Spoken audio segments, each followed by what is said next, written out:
போராட்டத்தில் ஈடுபட்டுள்ள ஆசிரியர்கள் இன்று மாலைக்குள் பணிக்கு திரும்ப வேண்டும் என்று பள்ளிக் கல்வித்துறை இறுதி கெடு விதித்திருக்கிறது. இன்று மாலைக்குள் பள்ளிக்கு திரும்பினால் நடவடிக்கைகள் இல்லை என்றும் தெரிவித்திருக்கிறது. கூடுதல் விவரங்களை செய்தியாளர் ராஜேஷிடம் கேட்கலாம். ராஜேஷ், பள்ளிக் கல்வித்துறையின் இந்த அறிக்கை குறித்த விவரங்களை பதிவு செய்யுங்க. ஆர்த்தி, வணக்கம். நீங்கள் குறிப்பிட்டதை போல இன்று மாலை வரை கெடு அவர்களுக்கு கொடுக்கப்பட்டிருக்கிறது. போராட்டத்தில் ஈடுபட்டு வரக்கூடிய ஆசிரியர்கள் இன்று மாலைக்குள் தங்களுடைய பள்ளிகளுக்கு வந்து தாங்கள் பணிக்கு தொடர்வதாக உத்தரவாதம் கொடுத்து கடிதத்தை எழுதி கொடுத்தால் அவர்கள் மீது எந்த விதமான நடவடிக்கையும் எடுக்கப்படாது. அவர்கள் ஏற்கனவே பணியாற்றி வந்த அதே பள்ளியில் தங்களுடைய பணியை தொடரலாம் என்றும் தெரிவிக்கப்பட்டிருக்கிறது. ஒருவேளை இன்று மாலைக்குள் வந்து அந்த ரிப்போர்ட் செய்யாத ஆசிரியர்கள் மீது 17B என்று சொல்லக்கூடிய அந்த பிரிவின் கீழ் அது நடவடிக்கை எடுக்கப்படும் என்று தெரிவிக்கப்பட்டிருக்கிறது. இந்த 17B என்பது என்னவென்றால் அதிகபட்சமாக அந்த ஆசிரியரை டிஸ்மிஸ் செய்யக்கூட வாய்ப்பு இருக்கிறது என்று ஏற்கனவே பள்ளிக்கல்வித்துறை இயக்குனர் அவர்கள் தெரிவித்திருந்தார். எனவே இந்த நடவடிக்கைக்கு உள்ளாக கூடாது என சொல்லக்கூடிய ஆசிரியர்கள் உடனடியாக பணிக்கு வந்துவிட வேண்டும் என்பது பள்ளிக்கல்வித்துறையினுடைய உத்தரவாக இருக்கிறது.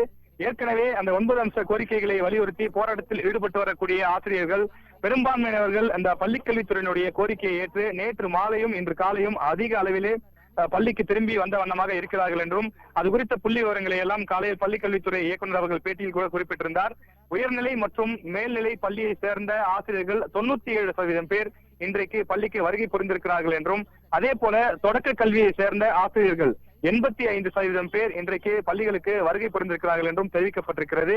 இது போல பல்வேறு மாவட்டங்களில் இன்னும் ஆசிரியர்கள் தொடர்ந்து பணிக்கு வந்த வண்ணமாக இருக்கிறார்கள் என்றும் இப்படி போராட்டத்தில் கலந்து கொண்டு பள்ளிக்கு வரக்கூடிய ஆசிரியர்கள் தங்களுடைய பள்ளியில் இனிமேல் எந்த விதமான போராட்டத்திலும் நான் கலந்து கொள்ள மாட்டேன் என்று அந்த உத்தரவாத கடிதத்தை பெற்ற பின்னர் மீண்டும் எந்தவித நடவடிக்கையும் இல்லாமல் அவர்கள் அதே பள்ளியில் தொடரலாம் என்றும் தெரிவிக்கப்பட்டிருக்கிறது.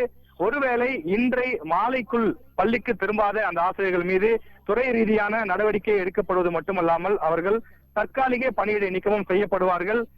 அது மட்டுமில்லாமல் அந்த இடங்கள் காலி பணியிடங்களாக அறிவிக்கப்பட்டு அதே மாவட்டத்தில் பணியாற்றக்கூடிய வேறு ஆசிரியர்களை கொண்டு நிரப்பப்படும் என்றும் பள்ளிக்கல்வித்துறை மூலமாக தெரிவிக்கப்பட்டிருக்கிறது. எனவே பள்ளிக்கு வர விருப்பம் இருக்கக்கூடிய ஆசிரியர்கள் இன்று மாலைக்குள் பள்ளிக்கு திரும்ப வேண்டும் என்பதுதான் பள்ளிக்கல்வித்துறையினுடைய இறுதி எச்சரிக்கையாக இருக்கிறது.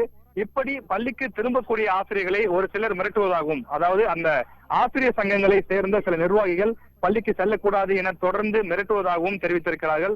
அப்படி யாரேனும் மிரட்டுவதாக இருந்தால் மாவட்ட கல்வி அலுவலர் அல்லது முதன்மை கல்வி அலுவலர், அப்படி இல்லை என்றால் அந்த மாவட்ட கண்காணிப்பு காவல்துறையிலும் புகார் அளிக்கலாம் என்றும் இது குறித்த ஏற்பாடுகள் அனைத்தும் ஏற்கனவே அரசு மூலமாக செய்யப்பட்டிருக்கிறது என்றும் பள்ளிக்கல்வித்துறையின் சார்பாக தற்போது தெரிவிக்கப்பட்டிருக்கிறது.